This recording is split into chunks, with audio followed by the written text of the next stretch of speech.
Roh dari baju zirah lembut berbahan sutra giok itu awalnya enggan, tetapi setelah dibujuk dengan ramah oleh Chen Qingyuan, ia tidak lagi melawan dan menjadi sangat patuh. Kakak, aku juga akan memberimu ramuan ini, dan 10 juta batu roh berkualitas tinggi. Chen Qingyuan mengeluarkan cincin Sumeru, menaruh beberapa sumber daya di dalamnya, dan menyerahkannya kepada dokter hantu. Tentu saja, aku tidak akan pelit terhadap keluargaku. Dokter hantu mengerucutkan bibirnya, meresapi persahabatan ini dalam-dalam. Tanpa kepura-puraan, ia menerima cincin Sumi. Ayo kita percepat dan kembali. Suasana hati Chen Qingyuan saat ini sangat gembira. Saya telah memperoleh begitu banyak hal sehingga sulit untuk tidak bahagia. Jika Anda menangkap ikan besar, Anda dapat memakannya sekaligus dan menikmatinya selama bertahun-tahun. Bum bum bum. Sekarang dia kaya dan berkuasa, dia melemparkan banyak batu roh ke roh kapal perang untuk meningkatkan kecepatannya. Sebenarnya, Chen Qingyuan bisa saja membawa dokter hantu ke tanah terlantar utara dengan kecepatan yang jauh melebihi kecepatan kapal perang. Namun, ia berpikir jika beberapa orang tua itu tidak memiliki informasi yang cukup, mereka mungkin akan mencoba mencegat mereka, yang kemudian akan memberinya alasan yang sah untuk bertindak. Sepanjang jalan, Chen Qingyuan sekali lagi menyembunyikan fluktuasi hukumnya sendiri. Keinginan ini pasti akan gagal. Orang tua memang sudah tua, tapi bukan berarti otak mereka tidak berfungsi dengan baik. Tidak diketahui apakah Chen Qingyuan telah berhasil melintasi galaksi terpencil yang paling cocok untuk diserang. Bahkan jika beberapa orang tua belum menyadarinya, mereka pasti bingung dan tidak berani mengambil risiko. Beberapa hari kemudian, dia kembali ke Qingzhong dengan selamat. Kemudian, tidak ada ikan yang tertangkap, dan Chen Qingyuan merasa sedikit tertekan. Setelah menyesuaikan suasana hatinya, ia berbicara dengan kakak seniornya Lin Changsheng untuk beberapa patah kata. Kakak, aku akan segera pergi. Keduanya bertemu di paviliun kuno yang terpencil, dan Chen Qingyuan berkata, kenapa kamu terburu-buru? Kenapa kamu tidak tinggal di rumah sedikit lebih lama? Setelah mengetahui bahwa Chen Qingyuan telah kembali ke rumah dengan selamat, Lin Changsheng sangat gembira. Ia meletakkan semua barang di tangannya dan datang menemuinya. Tidak, Chen Qingyuan menggelengkan kepala dan meletakkan ketiga cincin Sumi di atas meja. Ada beberapa sumber daya di dalamnya. Simpan saja, kau bisa melatih calon murid dan meningkatkan kekuatanmu sendiri. Lin Changsheng tidak repot-repot memeriksa sumber daya yang tersimpan di dalam cincin Sumi untuk sementara waktu. Ia menghela napas pelan dan berkata, terima kasih atas kerja kerasmu.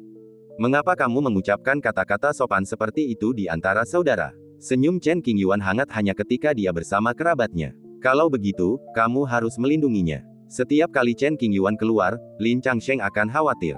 Dia sebenarnya tahu bahwa Chen Qingyuan tidak membutuhkan barang-barang penyelamat itu, tetapi dia mau tidak mau memberikannya kepadanya demi ketenangan pikiran.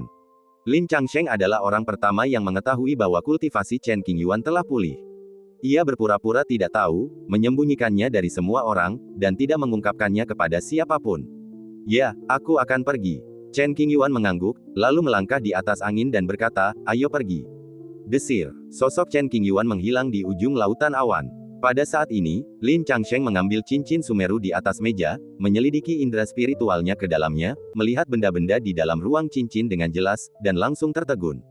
Ketiga cincin Sumi terisi penuh. Sumber daya menumpuk seperti gunung, dengan perkiraan kasar lebih dari 50 juta batu roh kelas atas, serta berbagai tanaman obat dan benda spiritual yang dibutuhkan untuk budidaya. Anak ini, mungkinkah dia menjarah klan kuno abadi? Lin Changsheng merasa sulit untuk tetap tenang dan tertegun sejenak. Setelah mengirim dokter hantu kembali ke Qingzhong dengan selamat, Chen Qingyuan hanya menyapa Lin Changsheng lalu berbalik dan bergegas ke Luo Shengsu. Jalan menuju pencerahan, aku datang. Chen Qingyuan bagaikan meteor yang luar biasa cemerlang, melesat melintasi langit berbintang yang tak terbatas dan menuju ke suatu tempat yang mengarah ke puncak alam semesta. Pada saat yang sama, sebuah berita telah menyebar. Tidak ada tembok yang tidak bisa ditembus di dunia ini, belum lagi Chen Qingyuan, yang menjadi pusat perhatian seluruh dunia, terlibat, jadi mustahil untuk bersembunyi. Yang mulia tidak cacat, dan masih memiliki kekuatan mengerikan yang melampaui semua orang lain. Ya Tuhan, yang mulia membunuh Gaibo Sakti dari jembatan ilahi 8 langkah hanya dengan 2 tamparan. Itu tidak mungkin rumor. Bagaimana mungkin? Rumor, berita ini disebarkan oleh klan kuno, bagaimana mungkin itu salah? Dari awal hingga akhir, ini semua adalah rencana Yang Mulia. Dia menggunakan dirinya sebagai umpan untuk menangkap beberapa ikan besar. Yang Mulia terlalu jahat. Tak disangka makhluk seperti dia punya selera yang begitu unik dan jahat. Hanya dalam waktu setengah bulan, hal-hal ini telah menyebar ke banyak daerah makmur, memicu diskusi sengit di antara semua ras. Pada saat yang sama, berita tersebut menyebar dengan sangat cepat. Dalam waktu paling lama sebulan, berita tersebut akan menimbulkan sensasi di seluruh penjuru dunia berkat promosi dari kamar dagang besar dan para pedagang berita. Ketika banyak suku kuno mendengar tentang ini, mereka tercengang dan bingung. Sudah berakhir. Belum lama ini, Yang Mulia datang untuk menyelesaikan dendam lama, tetapi kami menolaknya mentah-mentah. Saya khawatir tidak ada ruang untuk penebusan. Chen, tingkah laku Yang Mulia sungguh menyedihkan. Beberapa anggota tingkat tinggi dari klan kuno ingin memanggil Chen Qingyuan dengan namanya, tetapi setelah memikirkannya, mereka menyerah dan hanya menyapanya dengan hormat, sambil menghela napas penuh penyesalan. Apa yang harus dilakukan? Para pemimpin klan sangat cemas. Setelah penyelidikan berulang kali, masalah itu dipastikan benar. Saat itu, saya menyetujui permintaan Yang Mulia. Itu berarti mengorbankan sejumlah sumber daya dan sedikit kehilangan muka. Sudah terlambat untuk menyesalinya sekarang. Beberapa tetua yang sangat yakin bahwa Chen Qingyuan akan mengubah bahaya menjadi keselamatan, menunjuk hidung orang-orang di sekitar mereka, dan mengumpat dengan marah. Adegan ini dilakukan oleh banyak suku kuno. Setelah masa fermentasi, langit berguncang dan semua ras menjadi waspada. Ketika berita itu sampai di istana Qingzong dan Yixue, semua orang berseru kaget dan sangat gembira. Aku tahu kalau adik muda tidak akan berhenti semudah itu. Banyak tetua sekte Qing yakin akan keakuratan berita tersebut dan menangis kegirangan. Bajingan, dia bahkan menyembunyikan ini dariku. Lain kali kita bertemu, aku akan menghajarnya habis-habisan. Yu Chen dari akademi pertama mengumpat keras, tetapi kegembiraan di antara alisnya tak terbendung. Batu besar yang menggantung di hatinya akhirnya terlepas. Guru sudah pulih seperti sedia kala, hebat sekali. Ketiga murid Chen Qingyuan sedang berlatih di berbagai tempat. Setelah mendengar hal ini, mereka sangat terkejut. Di Zhu, wilayah klan Phoenix. Pemimpin klan dan pejabat tinggi lainnya membuka pertemuan itu, merasa sedikit takut tetapi juga bersyukur. Untungnya, Tuan Jiu gigih dan berhasil menyelesaikan perseteruan lama antara klan kami dan Yang Mulia sebelum hal ini terjadi. Para tetua pun terkesima. Tuan Jiu memiliki keberuntungan yang luar biasa dan pasti akan menjadi pilar klan Phoenix di masa depan. Tidak ada seorang pun yang keberatan dengan pernyataan ini. Lagi pula, Tuan berkepala 9 Jilingyan mewarisi warisan leluhurnya, dan bakat serta kekuatannya cukup untuk melampaui para jenius dari klan yang sama, dan tidak ada seorang pun yang dapat menandinginya. Jika kamu ragu tentang apapun di masa depan, kamu harus meminta pendapat gadis ke-9. Anak ini sangat diberkati dan dapat menghindari banyak bahaya tanpa menyadarinya. Seorang leluhur tua dari klan tersebut, meskipun berbaring di peti mati untuk menunda berlalunya kehidupan, mengetahui seluk-beluk masalah tersebut dan membuat pernyataan khusus untuk mengungkapkan posisinya. Ya, Tuan, inilah leluhur terkuat klan Phoenix saat ini. Ia memberi perintah secara langsung dan tak seorang pun keberatan. Mereka semua berdiri dan memberi hormat. Setelah kejadian ini, status Jilingyan di suku tersebut meningkat pesat. Tak lama kemudian, bahkan ketua suku pun harus mengikuti jejak Jilingyan. Di sisi lain, suku Tianshui kuno. Bertahun-tahun yang lalu, Chen Qingyuan datang ke sini untuk meminta air Taiyin. Setelah pertimbangan yang matang, kepala keluarga kuno Tianshui saat ini memutuskan untuk memberikan beberapa tetes air Taiyin untuk menyelesaikan dendam lama. Saat itu, banyak orang di dalam yang menganggap hal ini tidak perlu. Lagi pula, Chen Qingyuan sudah tidak berguna, jadi mengapa membuang begitu banyak sumber daya? Baru hari ini terbukti betapa benarnya tindakan Patriark Tianshui. Sang Patriark sungguh bijaksana. Semua orang di klan memujinya. Dulu, aku diam-diam diejek oleh beberapa orang tua dari klan kuno. Sekarang, akhirnya aku bisa merasa tenang. Kalau dipikir-pikir lagi, sungguh cerdas bagiku untuk menundukkan kepala dan meminta maaf kepada Chen Qingyuan. Metode Yang Mulia sungguh luar biasa. Dia berpura-pura sekarat dan berhasil menipu dunia. Nenek moyang berbagai klan kuno, dan bahkan artefak leluhur klan, tidak dapat melihat kebenaran. Kelompok yang paling bermasalah adalah suku kuno abadi yang menolak untuk berdamai. Misalnya, klan kuno Dingxuan, klan kuno Lang Yue, klan kuno Yanying, Del. Mereka sedang mendiskusikan apakah akan pergi ke Qingzong sekarang dan menyampaikan permintaan maaf. Namun, pertimbangan seperti itu tidak hanya akan lebih memalukan, tetapi juga belum tentu menyelesaikan masalah. Setelah memikirkannya, saya memutuskan untuk menyerah dan melakukannya selangkah demi selangkah. Mungkin ada kemungkinan 1 dari 10.000 bahwa Chen Qingyuan meninggal di Jalan Zhengwu. Meski kemungkinan ini tidak terlalu rendah, namun bukan berarti tidak mungkin. Lain kali, bahkan jika berita menyebar bahwa Yang Mulia telah meninggal, aku tidak akan mempercayainya. Beberapa master tingkat atas yang berniat menyergap Chen Qingyuan beruntung karena mereka tidak bertindak cukup cepat, sehingga mereka melarikan diri. Kini mereka begitu ketakutan sehingga bersembunyi di sudut yang sangat terpencil, gemetar dan ketakutan. Reputasi Chen Qingyuan bergema di seluruh surga dan alam. Ada yang gembira, ada pula yang sedih. Reruntuhan dewa yang jatuh, lautan ilusi. Wanita berambut putih, yang tampak seperti makhluk abadi yang diasingkan, masih berjalan di area terlarang ini, tanpa niat untuk pergi. Para dewa yang bersembunyi di laut sangat gelisah, tetapi mereka tidak punya pilihan selain menanggungnya. Kapan orang ini akan pergi? Orang-orang dari klan dewa merasa sangat lelah. Apakah jejak kakinya ada di sini? Perempuan berambut putih itu mencari lama sekali, memeriksa setiap jengkal ruang hampa yang dilaluinya, memastikan tak ada satu detail pun yang terlewat. Ia mempercayai intuisinya dan tak akan melewatkan satu sudut pun. Dengan tatapan penuh tekad, dia meneruskan pencariannya. Mustahil untuk pergi tanpa 30 hingga 50 tahun. Karena pengaruh wanita berambut putih, tata letak asli para dewa terganggu. Menurut ide awalnya, seluruh kekuatan klan digunakan untuk mengolah monster paling mengerikan. Saat lahir, ia berada di puncak 9 langkah jembatan ilahi, memiliki jurus yang tak terkalahkan. Ia menekan orang-orang kuat pada masa itu dengan jurus terkuatnya, memenangkan kesempatan untuk membuktikan diri, naik tahta, dan memimpin klan untuk memulihkan kejayaannya. Sayangnya, tata letaknya terganggu dan sesuatu yang tidak terduga mungkin terjadi kemudian, jadi orang-orang dari klan dewa kurang lebih khawatir. Jalan Zhengyu, ruang pengetahuan. 5 hati berkumpul bersama, dan dengan bantuan pola-pola ilahi yang istimewa, mereka membentuk tubuh humanoid yang tingginya 10 kaki, setara dengan bukit kecil yang tingginya hampir 20 meter. Orang ini memejamkan mata rapat-rapat, telanjang, berdiri tegak di tengah kehampaan merah darah dengan atmosfer yang sangat muram. Daerah di sekitarnya dipenuhi kabut hukum, yang mengaburkan napas aslinya. Dia memiliki fitur wajah biasa, tubuh tegap, rambut tebal dan kulit agak gelap. Plop, plop, jantung berdetak kuat dan bertenaga. Dia memakan harta spiritual bawaan, yang mempercepat pembentukan daging dan darahnya dan juga meningkatkan kekuatannya. Panggilan. Suatu kekuatan dahsyat meraung keluar darinya, yang jelas merupakan tingkat kultivasi tahap awal Shen Xiao. Meskipun dia berada di alam langkah kedua, tekanan yang dilepaskannya tidak lebih lemah dari tekanan seorang kaisar semu, dan bahkan sedikit lebih kuat. Jika sesuatu yang tidak terduga terjadi, Anda hanya dapat membentuk tubuh terlebih dahulu. Para dewa telah menghabiskan sumber daya dan waktu yang tak terhitung jumlahnya untuk mengembangkan makhluk mengerikan ini. Begitu ia memasuki dunia, siapa yang tahu badai apa yang akan ditimbulkannya. Tubuh orang ini belum terbentuk sepenuhnya, dan dia tetap tertidur dengan mata tertutup.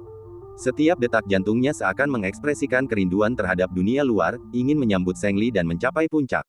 Dilihat dari situasinya, pembangunan badan tersebut akan rampung paling lama dalam beberapa tahun mendatang. Pada saat itu, roh-roh jahat para dewa akan muncul, dan siapakah yang akan mampu melawan mereka? Pada saat ini, Chen Qingyuan tidak langsung pergi ke jalan Zhengyu, tetapi harus melakukan sesuatu di jalan. Pergi ke klan Kaisar Sangqi. Tujuannya sederhana, untuk memenuhi perjanjian antara dia dan Zijun Sword. Meskipun aku terlambat, tidak ada yang bisa kulakukan. Dalam perjalanan, Chen Qingyuan berbicara kepada dirinya sendiri. Beberapa hari kemudian, Fu Gong tiba di wilayah klan Kaisar Sangqi. Bersembunyi dalam kegelapan, tidak muncul. Setelah itu, Chen Qingyuan mencoba menghubungi pedang Zijun untuk melihat apakah dia bisa membuatnya keluar sendiri. Terakhir kali kita berpisah, aku mewariskan kekuatan khusus kepada Bao Jian untuk menjaga hubungan dekat. Bagaimanapun, mereka adalah klan abadi kuno dengan kedalaman yang tak terduga. Dengan kekuatan Chen Qingyuan saat ini, dia tidak cukup kuat untuk mengalahkan mereka semua, jadi sulit untuk menghadapinya secara langsung. Jika pedang Zijun terlepas dengan sendirinya dan jatuh ke tanganku, maka aku tidak bisa disalahkan. Chen Qingyuan berpikir demikian dan tidak dapat menderita kerugian apapun. Tempat di mana klan Kaisar Sangqi berada adalah tanah yang diberkati, diselimuti kabut peri, dengan gunung dan sungai yang tak terhitung jumlahnya, dan sesekali terdengar kicauan burung spiritual dan sinar cahaya yang berkilauan. Di tengah-tengah pegunungan, sebuah istana besar berdiri tegak di udara, seakan berakar di kehampaan, sangat kokoh dan tak tergoyahkan. Di sudut terdekat, Chen Qingyuan bersembunyi di sini, menyembunyikan kehadirannya. Jika dia melangkah lebih jauh, kemungkinan besar dia akan menyentuh batasan klan Kaisar Qi, sehingga keberadaannya akan terbongkar. Coba saja, Chen Qingyuan membentuk segel ajaib, dan simbol aneh muncul di telapak tangan kanannya, berkelap-kelip dengan cahaya, dan seutas benang sutra yang tidak terlihat oleh mata telanjang mengalir. Gunakan teknik ini untuk terhubung dengan pedang kekaisaran. Setelah sekian lama, akhirnya ada tanggapan. Jimat di telapak tangannya mulai bergetar hebat, yang berarti pedang Zijun mendengar panggilan Chen Qingyuan dan sangat bersemangat. Bao Jian telah lama menantikan hari ini. Ledakan. Di jantung klan kekaisaran, istana tempat pedang leluhur disimpan tiba-tiba mulai bergetar, dan getarannya menjadi semakin kuat. Banyak anggota klan yang berpangkat tinggi menyadari ada yang tidak beres, meninggalkan semua yang sedang mereka lakukan, dan bergegas menghampiri. Wajah mereka dipenuhi kekhawatiran dan kecemasan. Ketika era kemakmuran tiba, pedang leluhur adalah andalan terbesar klan Kaisar Sangki, dan tidak ada kesalahan yang boleh dibuat. Pemimpin klan, beberapa leluhur yang satu kakinya berada di peti mati, tetua klan dan yang lain semuanya muncul untuk mencari tahu alasannya. Bagaimana Anda menjawab? Mengapa kapal leluhur gelisah? Apakah sesuatu yang besar akan terjadi? Orang-orang yang menjaga kuil tidak pergi sedetik pun dan tidak menyadari ada yang salah. Semua orang sudah memeriksa berkali-kali, tetapi tetap tidak menemukan masalahnya. Mereka sangat bingung dan khawatir. Dengan cara komunikasi yang begitu istimewa, sulit bagi klan kuno abadi untuk menangkap jejak apapun. Pedang Zijun melepaskan diri dari belenggunya, ingin meledakkan istana dan bergegas keluar untuk bersatu kembali dengan Chen Qingyuan. Ledakan. Terdengar suara keras, kuil berguncang, dan tanah retak. Segel dunia ini. Meskipun kita tidak tahu mengapa Zujian melakukan kerusuhan, hal terpenting saat ini adalah menstabilkan situasi dan kemudian menyelidikinya secara perlahan. Atas perintah ketua klan, puluhan petinggi yang hadir segera mengerahkan seluruh kekuatan spiritualnya, melakukan jurus mencapai langit, serta mendirikan sebuah penghalang emas raksasa yang menyelimuti seluruh kuil, membuatnya tebal dan kokoh. Pedang Zijun terdiam sejenak dan tidak lagi gelisah. Tepat ketika semua orang mengira situasi sudah terkendali dan mereka bisa bernapas lega, terdengar suara ledakan yang keras dan istana hancur berkeping-keping. Pedang Zijun melesat ke langit dan menghantam penghalang dengan keras. Zeng, ujung pedang menyentuh puncak penghalang emas, hukum di dalamnya melonjak, kekosongan hancur, dan suara benturannya sangat keras. Cepat bertahan, jangan biarkan pedang leluhur rusuh. Seorang leluhur tua sangat cemas dan berteriak keras. Semua orang ditempatkan di berbagai lokasi di dalam penghalang emas, terus-menerus menanamkan kekuatan di dalamnya, ekspresi mereka sangat terfokus. Zeng, pedang Zijun mengumpulkan kekuatannya sejenak, lalu sekali lagi meletus dengan kekuatan yang luar biasa, menyebabkan penghalang bergetar hebat. Karena hukum di sini terlalu kacau, hal itu secara langsung memengaruhi semua aspek klan Kaisar Sangki. Banyak anggota klan ketakutan dan jatuh ke tanah, wajah mereka pucat dan penuh ketakutan. Apa-apaan ini? Para pemimpin klan sedang menyiapkan formasi penindasan sambil berteriak dalam hati, benar-benar bingung. Pedang Zijun merindukan dunia luar, ingin menemani Chen Qingyuan menaklukkan dunia dan mencapai puncak dunia lagi. Setelah menjaga klan Kaisar Sangki selama bertahun-tahun, inilah saatnya untuk mengejar impianmu sendiri. Dentang, dengan suara pedang, pedang Zijun tidak ingin tetap berada dalam kebuntuan, dan ia mengerahkan jejak kekuatan sumber klannya sendiri, dan hukum pola kekaisaran yang tak terbatas menyembur keluar. Mundur, menghadapi pasukan kekaisaran yang mengerahkan seluruh kekuatan mereka, tak seorang pun berani menghadapi mereka secara langsung. Ketakutan yang amat besar terpancar di wajah mereka, dan mereka pun mundur ke kejauhan. Ledakan, penghalang emas itu tidak dapat menahan kekuatan pedang dan hancur dalam sekejap. Pedang Zijun hanya menghancurkan area luar angkasa ini dan tidak menimbulkan dampak besar di tempat lain. Terbebas dari belenggunya, pedang Zijun berputar-putar di langit selama beberapa saat sebelum menerobos berbagai batasan yang diberlakukan pada berbagai bagian klan dan menghilang ke dalam lautan awan. Melihat kejadian itu, ketua suku dan yang lain langsung tertegun, muka mereka kaget dan bingung. Arah pedang leluhur tidak dapat dideteksi. Seorang leluhur tua mencoba segala cara yang mungkin, tetapi dia merasa sangat kesal dan tidak tahu apa yang harus dilakukan selanjutnya. Agar tidak dikejar, pedang Zijun memutuskan hubungan dengan klan Kaisar Sangki, bagaikan ikan yang memasuki laut, bebas dari belenggu. Memanggil. Ketika pedang Zijun muncul lagi, pedang itu tergantung di depan Chen Qingyuan. Di ruang tersembunyi, Chen Qingyuan menatap pedang itu dengan ekspresi gembira di wajahnya. Berdengung, pedang Zijun bergetar sedikit, menyalahkan Chen Qingyuan karena tidak datang tepat waktu. Aku tidak bermaksud begitu. Itu terjadi karena suatu alasan. Jangan marah. Chen Qingyuan dengan tulus meminta maaf. Zeng, terdengar lagi ledakan suara pedang, dan pedang Zijun menerima permintaan maaf. Saat berikutnya, pedang Zijun terbang ke tangan Chen Qingyuan. Sambil membelai pedangnya dengan lembut, Chen Qingyuan merasakan kerinduannya akan dunia yang sejahtera dan bergumam, kau dan aku akan mencapai puncak bersama. Pedang Zijun bergetar, mengekspresikan respons dan antisipasinya. Berangkat. Setelah bertukar beberapa kata dengan pedang Zijun, Chen Qingyuan memasukkannya ke dalam tubuhnya dan berbalik untuk berlari menuju alam liar utara. Lewati Northern Wilderness dan kemudian menuju ke Luotian Ruins untuk mencapai Zengwu Road. Di sisi lain, klan Kaisar Sangki segera mengirim lebih dari separuh orang kuat mereka untuk mencari keberadaan pedang leluhur. Keributan besar seperti itu tidak dapat disembunyikan sama sekali. Klan-klan kuno utama segera mengetahui situasi tersebut dan sangat terkejut. Pedang Kaisar telah meninggalkan dunia. Mengapa ini terjadi? Aneh sekali. Saya punya firasat kuat bahwa masalah ini mungkin berkaitan dengan Yang Mulia. Lebih dari separuh peristiwa besar di dunia telah meninggalkan jejak Yang Mulia. Benar sekali. Kurasa kau benar. Para pemimpin masing-masing klan membahas masalah ini secara diam-diam dan memperhatikannya dengan saksama. Lagi pula, jika artefak leluhur klan Kaisar Sangki tiba-tiba hilang tanpa kendali, akankah situasi serupa terjadi di klan mereka sendiri? Oleh karena itu, orang-orang berkuasa di setiap suku selalu mengamati artefak leluhur mereka masing-masing, sambil merasa khawatir dan takut. Sebagai penghasut, Chen Qingyuan saat ini telah meninggalkan negara kekaisaran dan hendak melangkah ke reruntuhan dewa yang jatuh. Kita semakin dekat dengan alam pencerahan. Tiba-tiba, kekosongan di depannya terpelintir dan berubah bentuk, dan sesosok manusia perlahan-lahan mengembun. Chen Qingyuan berhenti dan menyipitkan matanya sedikit untuk melihat siapa yang menghalangi jalannya. Seorang wanita tua berbaju katun pendek berwarna terang, bersandar pada tongkat, dengan tubuh bungkuk, membungkuk hormat, saya memberi salam kepada Yang Mulia. Sama-sama, Chen Qingyuan mengamati wanita tua itu dari atas ke bawah. Ia merasa sangat asing karena baru pertama kali bertemu dengannya. Siapa namamu? Feng E. Wanita tua itu bermata ramah dan berwajah ramah. Meskipun sudah tua, dilihat dari struktur tulangnya, ia pasti sangat cantik saat muda. Ada apa, Feng Yuyu? Chen Qingyuan bertanya langsung ke intinya. Saya berasal dari dinasti Zilian, Feng E mengumumkan asal-usulnya, sambil menundukkan alisnya sebagai tanda hormat. Yang Mulia, mohon maaf atas kelancangan saya dalam ikut campur. Saya hanya meminta Anda untuk mengerti bahwa bertahun-tahun yang lalu, dinasti Zilian dan Yang Mulia pernah berselisih paham. Saya harap Yang Mulia tidak menganggapnya serius. Setelah pertempuran zona terlarang Jinsui, Chen Qingyuan tiba-tiba tiba di reruntuhan Luoshen dan sempat berselisih dengan dinasti Zilian. Namun, situasi tersebut telah terselesaikan dan dinasti Zilian pun meminta maaf. Mungkin karena khawatir akan dimintai pertanggungjawaban oleh Chen Qingyuan, Feng E, sebagai leluhur paling senior dinasti Zilian, ingin meminta maaf lagi untuk menghindari menabur benih bencana. Karena alasan ini, Feng E telah menjaga bagian kehampaan ini, yang sangat dekat dengan alam pencerahan. Dia menduga Chen Qingyuan pasti akan pergi ke jalan Zhenglu sebentar lagi, jadi dia menunggu dengan tenang, berharap mendapat pengampunan. Aku bukan orang yang suka memikirkan hal-hal sepele. Apa yang terjadi dulu sudah selesai, jadi mari kita lanjutkan.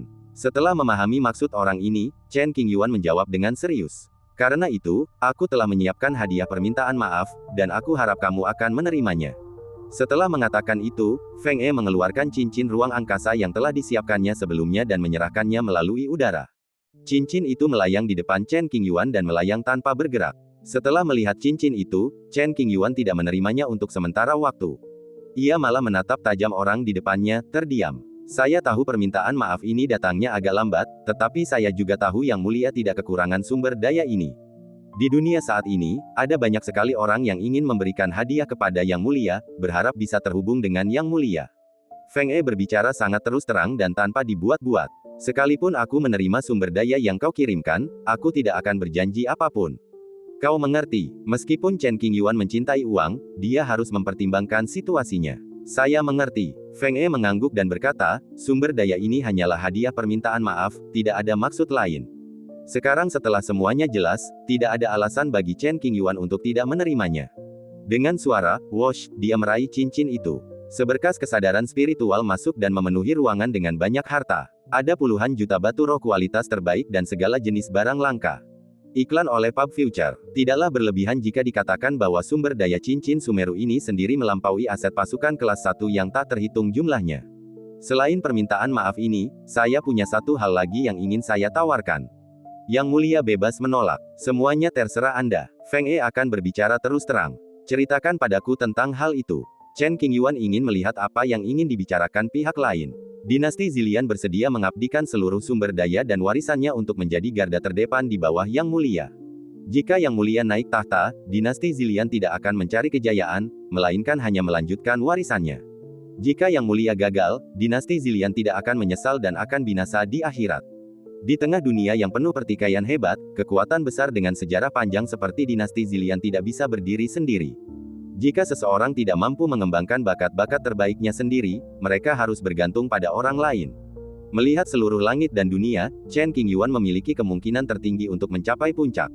Miliki kekuatan dan keberuntungan. Kuncinya adalah memperhatikan perasaan dan bersikap terbuka terhadap keluarga Anda. Anda tidak akan salah jika mengikuti Chen Qingyuan. Namun, ada banyak sekali orang di dunia ini yang ingin mengikuti Chen Qingyuan.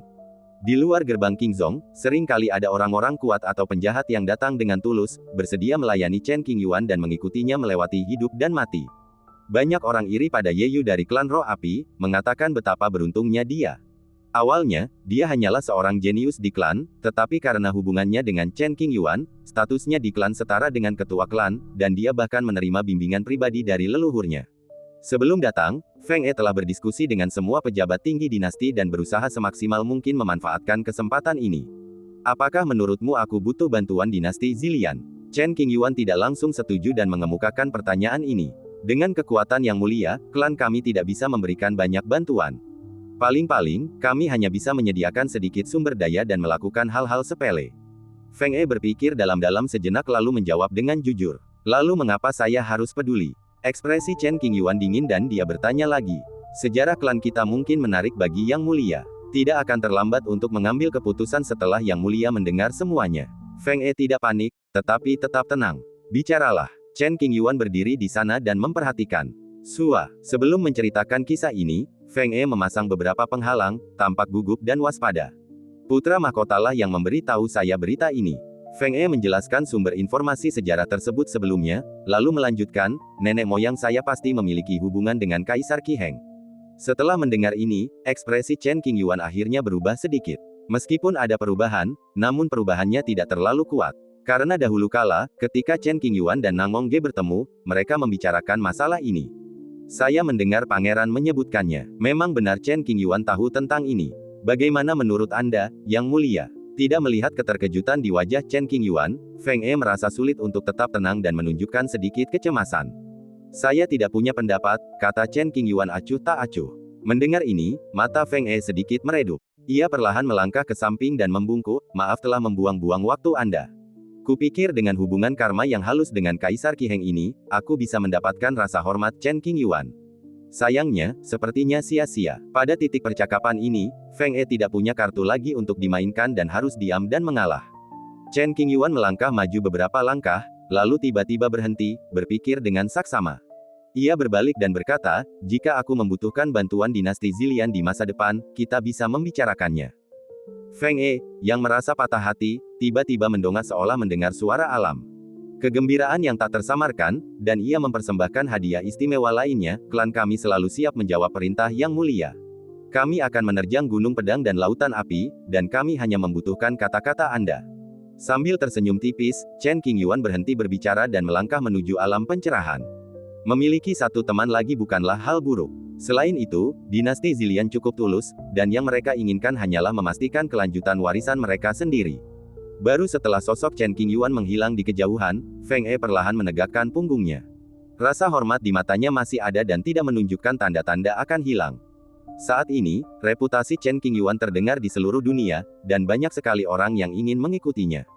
Gangguan ini secara alami menyebar ke Jalan Zeng. Ketika orang-orang kuat dari berbagai ras di dunia ini mengetahui tentang kultivasi tingkat tinggi Chen Qingyuan, mereka lebih terkejut daripada yang lain, dan begitu takutnya hingga jiwa mereka meninggalkan tubuh mereka dan mereka berteriak keras.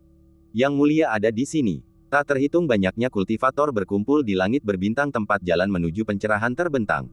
Ketika Chen Qingyuan muncul, suara ketakutan menggema bagai gelombang yang bergulung-gulung, bertahan lama. Dia benar-benar sudah pulih, berita itu tidak salah. Melihat Chen Qingyuan yang kuat dan gagah, puluhan ribu biksu menatap dengan mata terbelalak, seolah-olah mereka telah melihat hantu. Salam, Yang Mulia. Seseorang mengambil beberapa langkah pertama ke depan, membungkuk, dan berteriak keras. Yang Mulia, yang lain mengikutinya, karena takut ketidaksopanan itu akan mendatangkan bencana. Kali ini, Chen Qingyuan tidak lagi menyembunyikan penampilan aslinya, dan melangkah maju dengan pakaian brokat ungu. Tak terhitung pasang mata yang terfokus pada Chen Qingyuan, tatapan mereka penuh kekaguman dan gairah. Banyak orang jenius di generasi sekarang yang menganggapnya sebagai gunung yang menjulang tinggi hingga ke awan, dan rela menghabiskan seluruh hidup mereka untuk mendakinya, hanya berharap suatu hari nanti di masa depan mereka dapat melihat punggung Chen Qingyuan dari dekat. Jika aku bisa memiliki prestise seperti itu, mati pun akan sepadan. Berapa banyak pendeta yang diam-diam berfantasi tentang hal ini jauh di dalam hati mereka.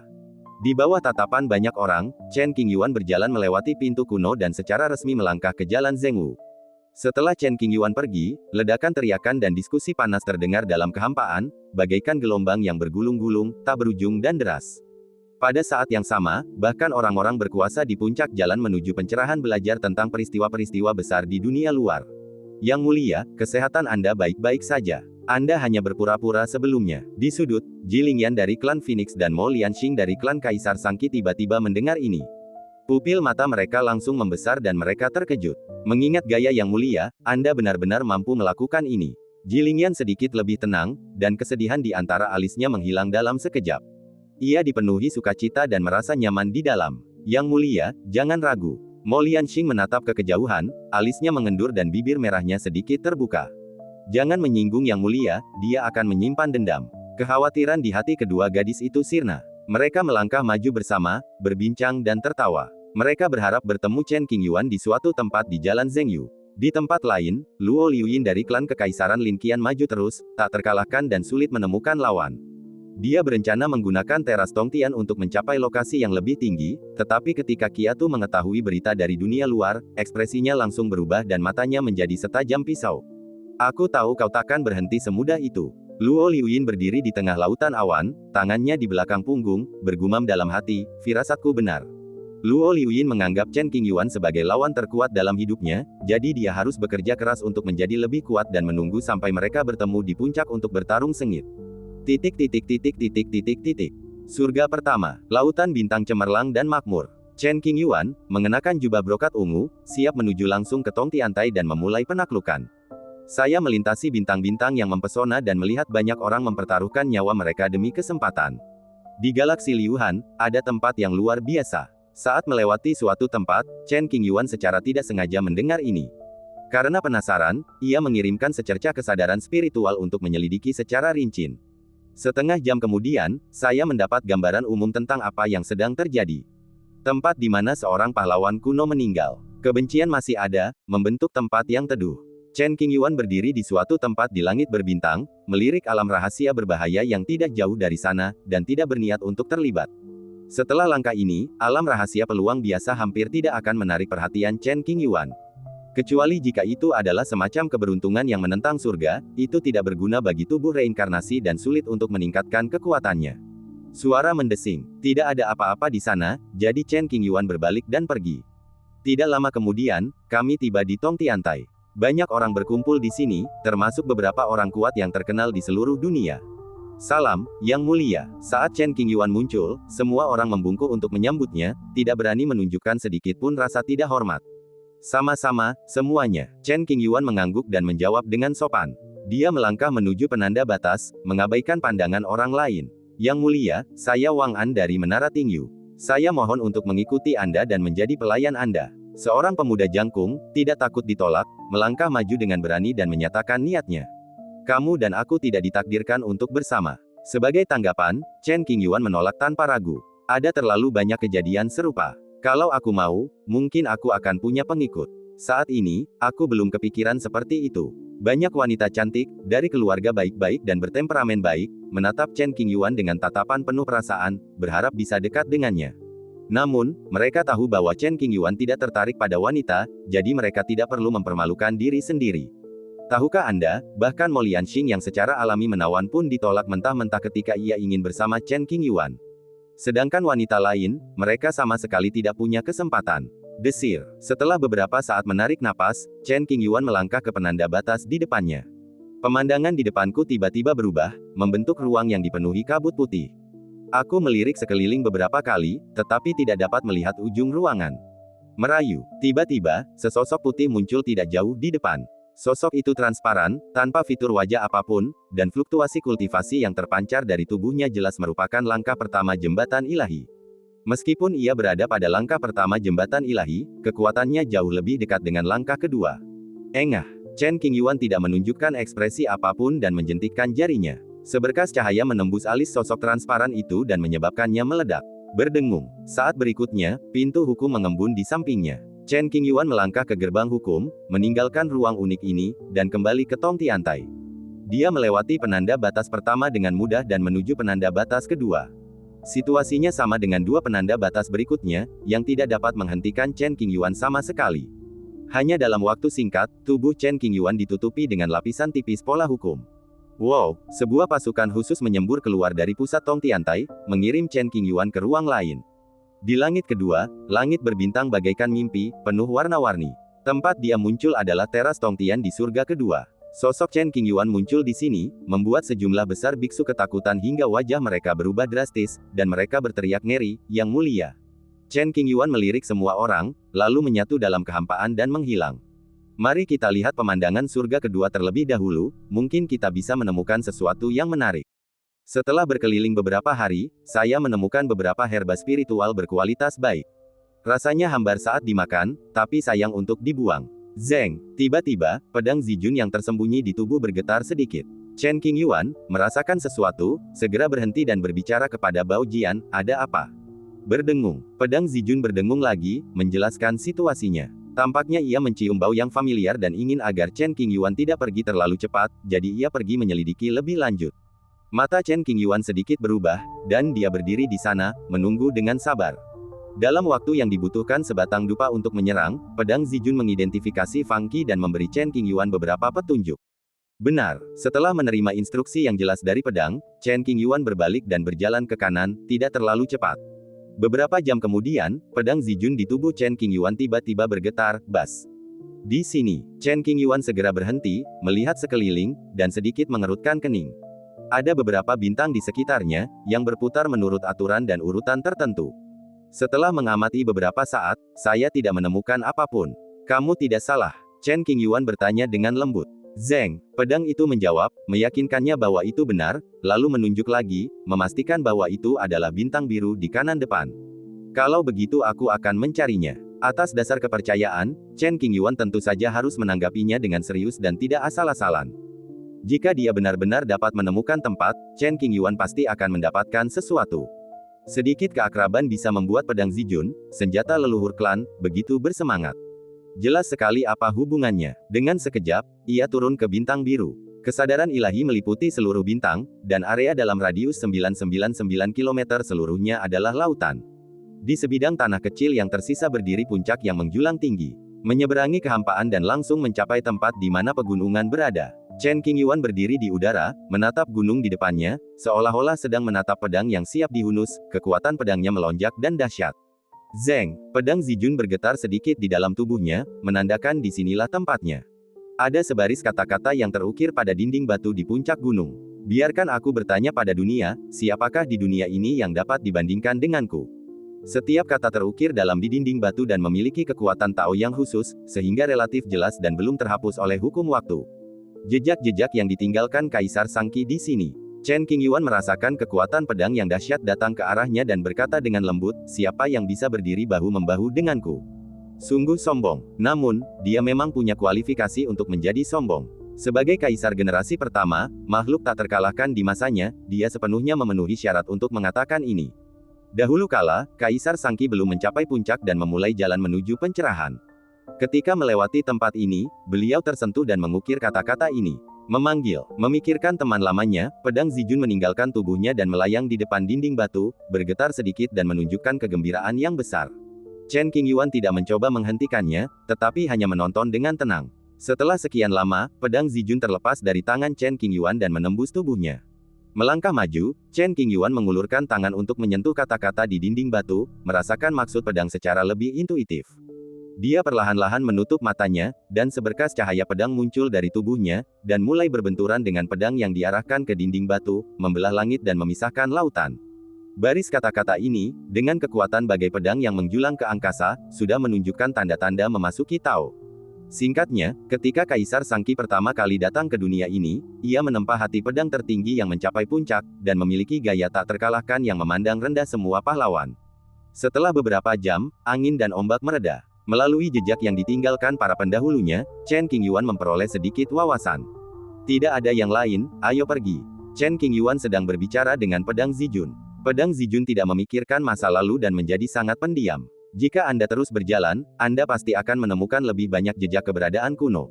Dibandingkan dengan sumber daya biasa itu, Chen Qingyuan ingin menemukan hal-hal yang ditinggalkan oleh orang-orang kuat kuno di dunia ini, mengekstrak esensinya, dan mengintegrasikannya ke dalam dirinya.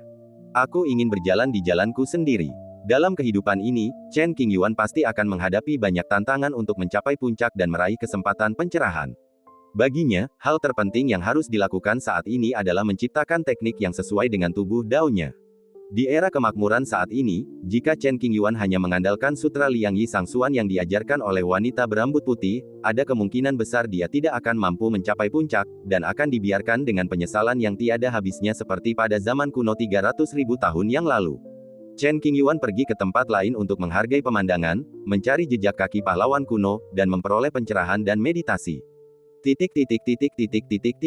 Negara Kaisar, Klan Roh Api Kuno. Dalam beberapa tahun terakhir, Ye Liu Jun, leluhur klan kuno, sering merasa gelisah. Daerah terlarang klan, puncak Gunung Hijau. Ye Liu Jun duduk di atas batu besar di tepi tebing, menutup matanya, dan menyerap kekuatan asli klannya untuk mempercepat pemulihan kekuatannya. Hubungan di sisi lain, setelah berpikir mendalam, Ye Liu Jun sampai pada spekulasi ini. Ye Liu Jun mampu menjalani kehidupan baru di era baru, tetapi bahkan ia sendiri tidak mengetahui alasan spesifiknya. Kemudian, setelah menghabiskan beberapa waktu bersama Chen Qingyuan dan perlahan-lahan menjelajahinya sendiri, ia mendapatkan gambaran kasar tentang alasannya. Keberadaan di sisi lain diam-diam mencari jalan menuju keabadian. Tidak semudah itu menggunakan aku sebagai pion. Ye Liu Jun adalah seorang kaisar kuno, sombong dan pantang menyerah, bagaimana mungkin dia bisa dikendalikan oleh orang lain? Tidak peduli apapun, dia akan berjuang sampai akhir, bahkan jika itu berarti mengorbankan nyawanya. Keabadian adalah dambaan banyak pahlawan. Menekan rasa tidak nyaman di hatinya, Ye Liu Jun menghela napas. Sebenarnya, ia juga memimpikannya keabadian dan merindukan masa-masa ketika ia berada di puncak. Timur, makam kaisar. Di lautan bintang yang luas, ada peluang di mana-mana. Seorang lelaki berpakaian merah jambu, tampan rupanya, dan berpakaian sedikit mencolok. Orang ini tak lain adalah Wang Taohua. Alasan kedatangannya ke makam kaisar sederhana, ia ingin lebih memahami Kaisar Tai Wei yang legendaris dan juga ingin mencoba peruntungannya. Saya sudah di sini selama beberapa tahun dan belum mendapatkan apapun. Wang Taohua sendirian dan suasana hatinya sedang buruk. Si Chen Qingyuan itu membuat keributan besar lagi. Dia benar-benar gelisah. Wang Taohua tampak mengeluh, tetapi wajahnya dipenuhi kegembiraan. Bagaimana kalau pergi ke Luo Shengsu untuk mencarinya? Begitu pikiran ini terlintas dalam benakku, pikiran itu segera berkembang dan memenuhi hatiku. Lagi pula tidak ada yang bisa saya dapatkan di sini, jadi sebaiknya saya pergi ke tempat lain untuk berjalan-jalan. Wang Taohua segera bertindak. Ia terlalu malas untuk tinggal lama di sana dan berencana untuk pergi. Tepat saat ia berbalik, tekanan yang sangat kuat datang dari sudut ruang dalam makam kaisar. Sebuah fenomena aneh muncul di lautan bintang, dan sebuah kapal perang kuno beriak ke depan dengan bendera berkibar dan genderang berdentuman seperti guntur. Siapa yang berhasil melepaskan diri dari belenggu manusia dan naik ke anak tangga ke-9 jembatan ilahi? Wang Taohua mendongak ke arah pemandangan aneh yang muncul di langit berbintang, dan segera memahami alasan di balik fenomena aneh itu. Suara mendesing. Mengikuti arah datangnya sosok agung itu, Wang Taohua berubah menjadi meteor merah muda dan bergegas untuk mencari tahu apa yang sedang terjadi. Hanya butuh secangkir teh untuk mencapai tujuan. Di tempat yang tidak jauh dari situ, ada kabut merah yang tebal. Kabut tampaknya mengandung hukum waktu dan penuh dengan hal-hal yang tidak diketahui. Bahkan dengan kekuatan Wang Taohua, ia tidak bisa melihat menembus kabut. Kabut itu sangat tebal dan ia sangat penasaran. Wang Taohua bukan satu-satunya yang datang ke sini. Ada juga banyak orang kuat yang ingin melihat apa yang sedang terjadi. Panggilan. Tiba-tiba datang hembusan angin dan meniup kabut merah itu. Lalu, seseorang muncul dari kabut. Dia mengenakan kemeja kain pendek dan satu lengan. Penjaga monumen, Lian Jiu. Setiap langkah yang diambilnya akan meninggalkan jejak dao yang tidak biasa di kehampaan. Awan merah muda menyebar dan pemandangan aneh menggantung tinggi di langit. Bayangan kapal perang kuno itu tampak dekat dengan penjaga monumen. Inilah tekad garis keturunan Markis Changjing, yang mengungkapkan berkah. Kekuatan matahari melonjak keluar dari tubuh orang yang menjaga monumen itu, bagaikan lautan luas, membanjiri langit berbintang. Semua orang kuat yang datang ke dunia ini terkejut. Mereka mundur satu demi satu dan memasang penghalang pelindung untuk memblokir momentum mengerikan ini agar tidak terluka. Penjaga senior monumen akan memasuki wilayah kuasi kaisar. Orang-orang berkuasa di semua pihak terkejut dan ketakutan. Dengan cara ini, King Zong kini memiliki dua tetua tamu yang kekuatannya telah mencapai tingkat kuasi kaisar. Ditambah dengan Chen Qingyuan, yang memiliki kemungkinan tak terbatas di masa depan, ia telah menjadi raksasa paling menakutkan di dunia. Di inti lautan bintang ini, kabut merah tebal menyelimuti pemandangan aneh. Pada saat ini, sebuah adegan luar biasa dari seorang pria hebat yang melangkah ke tahap kaisar semu sedang dimainkan. Cahaya kemerahan menembus langit tak berujung dan menyebar ke setiap sudut dunia ini. Sang penjaga monumen berdiri dengan gagah di puncak lautan hukum, dikelilingi pemandangan penuh berkah. Matanya yang dalam menembus kabut ilusi di depan dan melihat dengan jelas jalan yang harus ditempuhnya. Badai hukum bagai gelombang yang menerjang, silih berganti, tanpa ada tanda-tanda akan berhenti.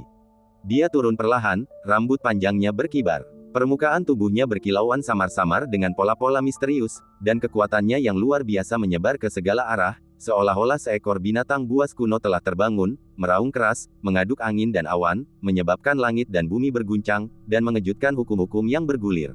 Dentang, suara lonceng kuno bergema dari kedalaman kabut merah, bertahan lama dan bertahan untuk waktu yang lama. Penjaga monumen perlahan mengangkat tangan kanannya dan melambaikannya ke arah depan. Wow, segala sesuatu bergerak, dan galaksi terbelah. Bayangan pedang besar mengembun, dengan kekuatan luar biasa yang menggetarkan segala arah. Melangkah maju, sang penjaga monumen berdiri di atas hukum bayangan pedang, alam semesta bergetar, dan cahaya warna-warni memercik kemana-mana. Orang-orang kuat dari segala ras menyaksikan dari jauh, semuanya menatap dengan kaget. Sang penjaga monumen melangkah maju selangkah demi selangkah, tatapannya tajam dan langkahnya mantap. Lapisan pola misterius berwarna merah muda menyelimuti tubuhnya, dan setiap gerakannya mengandung kekuatan mengerikan yang dapat menghancurkan bintang-bintang dan segala isinya. Setelah beberapa saat, penjaga monumen berhenti. Ledakan, ada awan bencana di atas, disertai guntur yang bergemuruh dan mengguncang langit dan bumi.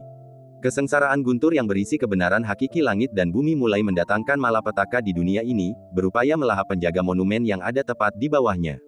Menghadapi hukuman ilahi berupa guntur yang akan datang, sang penjaga monumen tetap tenang, tanpa sedikit pun kekhawatiran di wajahnya. Zeng, iklan oleh Pub Future. Dia mengangkat tangan kanannya, dan pedang panjang itu muncul, yang dipegangnya erat-erat. Menatap awan bencana yang menyelimuti seluruh bagian galaksi, semangat juang membumbung tinggi, membara di langit. Bas! Dalam sekejap, sebelum petir datang, penjaga monumen maju sambil memegang pisau di tangan, tampak gagah dan tak kenal takut. Ledakan. Dalam sekejap, guntur ilahi berwarna ungu setebal pilar surga menerobos lautan awan guntur dan jatuh langsung. Tempat di mana kesengsaraan sedang dilakukan tiba-tiba dipenuhi dengan cahaya hukum yang aneh, dan para pembudidaya dari semua sisi melihat segala sesuatu di depan mereka kabur dan tidak dapat melihat gambar apapun. Deng, ledakan. Terjadi kerusuhan, dan semua orang hanya bisa mendengar suara hukum yang saling bertabrakan dengan keras. Peristiwa ini berlangsung selama setengah jam, dan penjaga monumen membelah langit dengan pedang, menghancurkan semua awan bencana yang menekan di semua sisi. Penjaga monumen itu berdiri tinggi di langit, dengan cahaya warna-warni melayang di sekelilingnya. Pada saat ini, dia berdiri di anak tangga ke-9 jembatan ilahi, kokoh seperti gunung dan tak tergoyahkan. Selamat, senior. Ketika badai mereda, seseorang adalah orang pertama yang bereaksi dan muncul di Wuhe, dengan suara keras yang bergema ke segala arah. Selamat, senior, karena telah mencapai alam langkah ke-9. Semua orang hadir dan bersorak riuh, berharap bisa akrab dengan penonton. Akan lebih baik lagi jika mereka bisa menjalin koneksi. Pada hari kita bertemu lagi, aku mendoakan yang terbaik untuk kalian semua, karena kita telah mencapai puncak bersama. Yang lain hanya berani berdiri agak jauh dan memberi hormat dengan hormat, tetapi Wang Taoyin melangkah maju tanpa ragu-ragu. Wang Taoyin baru saja menyembunyikan jejaknya, tanpa disadari orang lain. Kini setelah ia muncul kembali, banyak pasang mata yang menatapnya, ekspresi mereka terus berubah. Siapapun yang berani menyebut penjaga monumen itu sebagai teman pastilah seorang pakar ulung pada masanya. Ketika kebanyakan orang melihat Wang Taoyin untuk pertama kalinya, mereka lebih banyak bingung daripada terkejut. Teman, penjaga monumen telah bertemu Wang Taohua sebelum Qingzong, dan mereka bertemu setiap hari dan memperlakukan satu sama lain dengan sopan. Kupikir kau butuh setidaknya 1000 tahun untuk mencapai kondisi ini, tapi aku tak menyangka secepat ini. Sungguh mengejutkan. Wang Taohua menghela nafas. Saya datang ke sini untuk sebuah kesempatan dan mendapatkan beberapa wawasan. Ini hanya keberuntungan, kata penjaga monumen itu dengan rendah hati. Ayo kita pergi ke tempat yang lebih tenang, duduk, dan minum-minum, oke? Wang Taohua mengundangnya. Tepat seperti yang aku inginkan. Bagaimana mungkin penjaga monumen itu menolak? Dia tersenyum dan mengangguk. Desir. Dalam sekejap mata, keduanya menghilang dari tempat mereka berada. Para pria kuat dari segala penjuru berdiri di sana dengan linglung, bingung harus berbuat apa.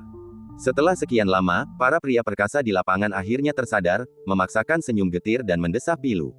Mereka tampak agung dan perkasa di mata dunia, tetapi di hadapan orang-orang yang benar-benar hebat, mereka tampak begitu tak berarti, bahkan tak layak untuk didekati. Chang Geng Sword Immortal dan Senior Guardian of the Monument, kalian berdua adalah kaisar semu yang energi dan darahnya belum layu. Fondasi Sekte Qing semakin kuat. Jangan lupakan satu hal, Kaisar Kuasi Chang Yuzu juga memiliki hubungan dekat dengan King Zong. Jadi, bukankah itu berarti Sekte Qing memiliki 3 guru besar yang memimpin? Melihat dunia saat ini, bahkan klan kuno pun tak mampu menggoyahkan posisi Sekte Qing.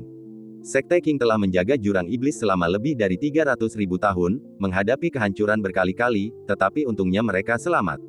Jika mereka diberkati oleh surga, masa depan mereka pasti akan sejahtera. Sehat. Para pembudidaya dari semua pihak berdiskusi dengan suara pelan, sementara orang-orang kuat dari klan kuno mendesah khawatir. Jika generasi penjahat berikutnya di Sekte Qing tumbuh dewasa, posisi mereka akan semakin aman. Rumah bambu itu terletak di halaman kecil, dekat pegunungan dan tepi air. Di halaman, penjaga prasasti dan Wang Taohua duduk berhadapan, minum dan mengobrol dengan bebas. Topik yang paling banyak mereka bicarakan adalah Chen Qingyuan. Mereka semua bercerita tentang bagaimana mereka bertemu Chen Qingyuan, mengobrol dan tertawa riang. Sejujurnya, saya bisa mencapai level ini karena uji coba. Penjaga monumen mengatakan kebenaran. Lokasi persidangan. Bisakah Anda menjelaskannya secara detail? Wang Taohua langsung tertarik, ekspresinya sedikit berubah, dan dia bertanya. Tentu saja, penjaga monumen bersedia menjelaskan detail tempat persidangan ini. Ini bukan rahasia, dan tak lama lagi semua orang akan mengetahuinya. Persidangan ini disisihkan oleh kaisar leluhur untuk memilih orang yang paling cocok untuk mewarisi tahta. Mendengar itu aku terkejut bagaikan tersambar petir. Ini adalah tempat uji coba dan penilaian bagi para pangeran di bawah komando Anda. Wang Taohua tidak dapat menyembunyikan keterkejutannya. Anehnya, setelah puluhan ribu tahun, hukum larangan di tempat uji coba masih berfungsi normal. Penjaga monumen menganggap ini sangat aneh. Wang Taohua menurunkan alisnya dan tetap diam, tenggelam dalam pikirannya. Sang pedang abadi dan aku melangkah bersama ke lapangan percobaan. Dia masih di dalam. Aku tidak tahu persis situasinya saat ini. Lalu penjaga monumen berbicara lagi. Di mana lokasi persidangannya? Karena rasa ingin tahu yang besar, Wang Taohua mendongak dan bertanya. Penjaga monumen itu menjawab, itu adalah langit berbintang tempat saya mengatasi kesengsaraan. Pada saat yang sama, kabut merah aneh mengambang di tempat itu. Orang-orang kuat dari semua pihak berkumpul di sini dan belum pergi. Lihat ke sana, sepertinya ada sesuatu yang tidak biasa. Makhluk perkasa dengan persepsi yang sangat tajam adalah orang pertama yang menemukan perubahan dalam hukum kehampaan. Ia mengamati lebih dekat dan berteriak keras. Penjaga monumen datang ke tempat di mana ia telah melampaui malapetaka, dan pusaran hukum terbentuk. Pusaran itu semakin membesar, memperlihatkan beberapa pola kekaisaran. Keduanya menyatu, dan langit dipenuhi cahaya kemerahan. Tidak lama kemudian, pusaran hukum mulai berputar cepat, membentuk kolom cahaya besar. Sinar cahaya itu menerobos lapisan-lapisan kehampaan yang tak terhitung jumlahnya, seolah-olah hendak menembus seluruh alam semesta. Segera setelah itu, badai hukum melanda dunia ini, dan tatanan menjadi sedikit kacau, memaksa semua orang yang hadir mundur jauh karena takut terluka. Ketika badai mereda, pusaran hukum alam berubah menjadi hamparan kabut dengan diameter tidak kurang dari 50.000 mil. Kabut merah tebal telah menciptakan platform melingkar yang penuh makna istimewa ini. Platform ini terjalin dengan ribuan rune rumit dan karakter kuno, memancarkan aura misterius dan mendalam. Apa itu? Semua orang memandang platform kabut merah dari jauh, semuanya tercengang dan benar-benar bingung. Leluhur, apakah kamu tahu? Di suatu sudut, seorang jenius muda menoleh ke arah lelaki tua di sampingnya dan bertanya dengan hormat.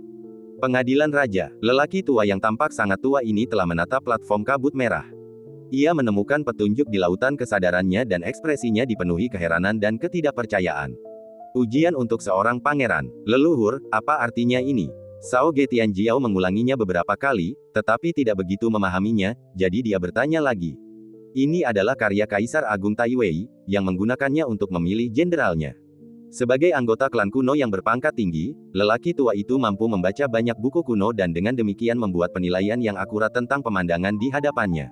Para leluhur dari berbagai suku menebak jawabannya satu persatu dan tak kuasa menahan diri untuk berseru kaget. Mereka tak pernah menyangka suatu hari nanti mereka akan dapat menyaksikan sendiri dimulainya pengadilan raja. Aneh sekali, lebih dari 10.000 tahun telah berlalu, dan Kaisar Agung Tai Wei telah lama wafat. Bagaimana alam percobaan masih bisa diaktifkan? Itu tidak masuk akal. Mungkinkah saat kita masuk, dia secara tidak sengaja mengaktifkan elemen terlarang, yang menyebabkan hal ini terjadi? Leluhur klan roh api berhasil selamat. Apakah menurutmu Kaisar Tai Wei juga bisa selamat? Para penguasa berbagai suku berdiskusi cukup lama dan berlangsung cukup meriah. Pada saat ini, seseorang tiba-tiba melakukan tindakan seperti itu. Semua orang menutup mulut, kengerian muncul di wajah mereka tanpa sadar, hati dan jiwa mereka bergetar, dan perasaan gelisah yang tak terlukiskan menjalar ke seluruh tubuh mereka. Jangan bicara omong kosong, bagaimana mungkin? Ads by Pub Future. Setelah beberapa saat, suara negatif terdengar. Ya, Kaisar Taiwei sudah meninggal, jadi jangan bicara omong kosong. Roh-roh klan kuno memiliki rasa takut terhadap Kaisar Taiwei yang tertanam dalam tulang mereka dan berakar dalam darah mereka. Kita pasti tak sengaja menyentuh benda terlarang di makam itu, jadi tempat uji cobanya tiba-tiba mulai berfungsi. Jangan terlalu dipikirkan. Meski mereka berkata demikian, mereka merasa sedikit gelisah di hati mereka. Kaisar Taiwei sungguh luar biasa. Jika ia bertekad untuk hidup seumur hidup, kemungkinan keberhasilannya pasti sangat tinggi. Akan tetapi, orang-orang dari suku kuno itu tidak mau mendalaminya lebih dalam, karena takut mengganggu hati rohani mereka. Apakah kamu ingin pergi ke sana dan mencari tahu apa yang sedang terjadi? Seseorang menyarankan, hanya bersembunyi dan menonton dari kejauhan, Anda tidak akan menemukan banyak hal. Apa yang perlu ditakutkan? Seorang tokoh berpengaruh dari klan kuno Yuchang melangkah maju dengan keyakinan teguh, yang mulia akan memimpin jalan dan menyingkirkan bahaya bagi kalian semua, sesama Taois. Hanya dalam beberapa tarikan napas, pria perkasa ini melangkah ke panggung kabut merah. Ia tidak menghadapi bahaya apapun dan semuanya baik-baik saja. Melihat hal itu, yang lain pun merasa lega dan datang satu demi satu. Hanya ketika Anda berada di platform ini, Anda dapat benar-benar merasakan kekuatan kekaisaran besar yang berasal dari sungai waktu yang panjang. Banyak orang berkuasa mengungkapkan rasa kagum dan kekagumannya. Masuklah ke tengah dan Anda dapat berpartisipasi dalam persidangan. Menurut catatan kuno, mata semua orang tertuju pada inti platform kabut merah, berbicara satu sama lain dan berbagi informasi. Sekelompok biksu mengetahui bahwa ini adalah situs percobaan peninggalan Kaisar Taiwei. Mereka berspekulasi bahwa pasti ada peluang besar di sana, dan mereka sangat ingin mencobanya. Coba saja, apapun yang terjadi, selalu ada seseorang yang menonjol. Dengan pemikiran ini, aku terjun langsung ke dalamnya, tanpa takut mati. Sekali ada satu, pasti akan ada dua. Semakin banyak orang yang berencana untuk terjun ke medan ujian demi mencari kekayaan dan kehormatan dengan risiko yang besar. Buktikan jalannya, hari kedua. Selama waktu ini, Chen Qingyuan telah menjelajahi ratusan bintang, dan panennya cukup baik. Beberapa hari yang lalu, ia menemukan sebuah relik kuno dan, saat memasukinya sendirian, menemukan harta spiritual bawaan berbentuk seperti mangkuk giok, seukuran telapak tangan, dengan tekstur surgawi. Setelah mempelajarinya cukup lama, saya masih belum mengerti apa fungsi dari harta spiritual bawaan ini. Beberapa ciptaan langit dan bumi begitu berharga, hukum-hukumnya sekuat senjata-senjata kekaisaran. Yang lainnya tak berguna, dan bahkan agak tak berguna. Itu bukan artefak spasial atau harta karun yang mengumpulkan energi spiritual. Jauh di dalam lautan awan, Chen Qingyuan duduk bersila, memegang mangkuk giok di tangan kirinya, merenung selama beberapa jam dan bergumam pada dirinya sendiri. Bagaimana menurutmu? Chen Qingyuan menjentikkan jarinya, membangkitkan pedang Zijun di tubuhnya dan berbicara padanya. Berdengung. Pedang Zijun menjawab, katanya dia tidak tahu. Lupakan saja, simpan saja untuk saat ini. Terlalu malas untuk melanjutkan belajar, Chen Qingyuan memasukkan mangkuk giok ke dalam cincin Sumeru. Bangun dan pergi ke tempat lain. Banyak orang telah menjelajahi jalan itu secara mendalam, sementara Chen Qingyuan masih mengikuti jejak para pendahulunya dan memikirkan jalan mana yang harus ditempuhnya. Setelah berkelana selama lebih dari 10 hari, saya menemukan jejak dao yang ditinggalkan oleh seorang tokoh besar zaman dahulu. Berhenti dan perhatikan, dan pahami esensinya. Setelah beberapa hari, pencerahan pun berakhir. Pada saat ini, nada transmisi suara tertentu di lengannya bergetar beberapa kali. Chen Qingyuan segera mengeluarkan jimat giok, melepaskan batasan, dan mendengarkan suaranya. Identitas orang yang mengirimkan pesan itu sungguh tidak terduga. Yan Simeng, mantan Presiden Akademi Daoyi, iklan oleh Pub Future. Dekan ada di dekat sini. Fakta bahwa jimat transmisi suara yang relatif umum ini dapat digunakan berarti kedua belah pihak berada di ruang yang sama dan tidak terlalu berjauhan. Chen Qingyuan sedikit terkejut dengan hal ini. Pesannya sederhana, untuk bertemu. Dekan adalah sesepuh dari generasi Chen Qingyuan, jadi tentu saja dia tidak bisa menolak. Mengikuti panduan catatan transmisi suara, kami menemukan lokasi dekan keesokan harinya. Sebuah planet yang sangat terpencil, tertutup pasir kuning dan tidak ada tanda-tanda kehidupan. Yan Simeng mengenakan gaun panjang nila dan kerudung, berdiri di lautan pasir. Ada orang lain di sampingnya, Xiao Junchou. Xiao Junchou mengenakan jubah brokat gelap. Dulunya ia tak bercukur, kini ia tampil rapi. Wajahnya tampan dan memancarkan pesona dewasa seorang pria yang telah melewati banyak lika-liku kehidupan. Selain itu, ia memiliki nama panggilan, yaitu Lovesik. Dulu, Yan Ximeng harus berlatih keras untuk Akademi Daoyi, dan Xiao Junchou tidak mengganggunya. Namun, ketika Yan Ximeng mengundurkan diri sebagai dekan, Xiao Junchou tanpa malu-malu mengikutinya, tak pernah meninggalkannya. Din, Paman Xiao, melihat kedua orang ini, Chen Qingyuan membungkuk untuk menunjukkan rasa hormat. Yang mulia, apakah Anda ingin saya mengembalikan hadiah itu? Xiao Junchou berkata dengan nada serius. Paman Guru, jangan bercanda seperti itu. Chen Qingyuan tersenyum tak berdaya. Sudut mulut Xiao Junchou sedikit melengkung ke atas, dan dia merasakan suatu kepuasan tersendiri karena berhasil menggoda tuan yang dipuja bak dewa. Ketika kami pertama kali mendengar bahwa retretmu gagal, kami sangat khawatir. Kami tidak pernah membayangkan bahwa kaulah yang memancing ikan. Kau benar-benar licik. Setelah menatap Chen Qingyuan lebih dalam, nada bicara Yan Ximeng dipenuhi sedikit kebencian. Ini salahku karena membuat dekan khawatir. Chen Qingyuan mengakui kesalahannya dan menyampaikan permintaan maafnya. Kalau kamu tahu kamu salah, akui saja. Aku memaafkanmu. Melihat penampilan Chen Qingyuan yang ceria, Yan Ximeng tidak bisa menyalahkannya. Ia tersenyum dan berbicara dengan nada lembut. Din, Paman Master, apa yang kalian lakukan di sini? Setelah melirik pasir kuning tak berujung di sekelilingnya, Chen Qingyuan mengemukakan tentang bisnis dan mengungkapkan keraguan dalam benaknya. Ini adalah pemandangan yang sunyi, bukan tempat untuk percintaan. Kecuali mereka memiliki selera yang berbeda dari orang biasa dan menyukai gaya ini. Mencari peluang, Yan Ximeng tidak bermaksud menyembunyikannya. Sambil berbicara, ia mengeluarkan sepotong besi persegi panjang dari cincin sumi. Besi itu berkarat, dan entah sudah berapa lama rusak. Jika Anda perhatikan lebih dekat, Anda dapat menemukan beberapa kata pada lembaran besi itu. Tapi kata-kata ini agak aneh dan saya tidak tahu apa artinya. Beberapa hari yang lalu, saya pergi ke pasar hantu di daerah yang ramai dan melihat barang ini sangat tua, jadi saya membelinya. Awalnya saya mengamatinya sebentar, tetapi tidak menemukan apapun, jadi saya membuangnya dan mengabaikannya. Kali ini, ketika saya memasuki jalur verifikasi, potongan besi itu benar-benar bereaksi. Yan Ximeng secara singkat menceritakan asal-usul besi kuno tersebut dan melanjutkan, berdasarkan hukum samar yang berlaku pada besi tersebut, kami datang ke sini dan menyelidiki penyebab spesifiknya, tetapi belum mencapai kemajuan apapun. Bisakah kamu menunjukkannya padaku? Chen Qingyuan terus menatap potongan besi di tangan Yan Ximeng, ingin melihatnya lebih dekat. Ambillah. Belum lagi sepotong besi berkarat yang tidak diketahui asal-usulnya, bahkan jika itu adalah harta karun yang dibawanya, Yan Ximeng akan memberikannya tanpa ragu. Aku mengulurkan tanganku dan menyentuh lembaran besi itu, sensasi dingin mulai terasa dari ujung jariku dan langsung menjalar ke sekujur tubuhku. Gosoklah permukaan lembaran besi itu dengan lembut, rasakan sentuhan setiap kata. Belai dan perhatikan pada saat yang sama. Setelah sekian lama, Chen Qingyuan tidak mengerti apa-apa dan mengembalikan potongan besi itu kepada Yan Ximeng. Saya tidak mengerti kata-kata di atasnya. Mungkin itu simbol khusus dari kelompok etnis tertentu. Aku mencari ke seluruh lautan kesadaranku, tetapi tidak dapat menemukan petunjuk yang sesuai. Berdengung. Saat Yan Ximeng mengambilnya, lembaran besi itu bergetar sedikit, memperlihatkan cahaya aneh. Meskipun cahaya itu sekilas, cahaya itu tidak luput dari pandangan Chen Qingyuan dan yang lainnya. Ada reaksi lain. Yan Ximeng dan Xiao Junchou tampak acuh tak acuh. Mereka pasti sudah melihat ini lebih dari sekali dan sudah terbiasa. Memang ada fluktuasi abnormal dalam hukum. Chen Qingyuan segera bertindak, menyelimuti seluruh planet dengan indera spiritualnya, memeriksa setiap jengkal tanah. Setelah mencari sekian lama, tidak ditemukan apapun. Bukan hanya permukaannya saja yang diamati, melainkan juga inti bumi, tetapi tidak ada satupun yang ditemukan yang memiliki hubungan dengan lembaran besi kuno tersebut. Benda ini sangat keras. Aku tidak bisa merusaknya dengan kekuatanku.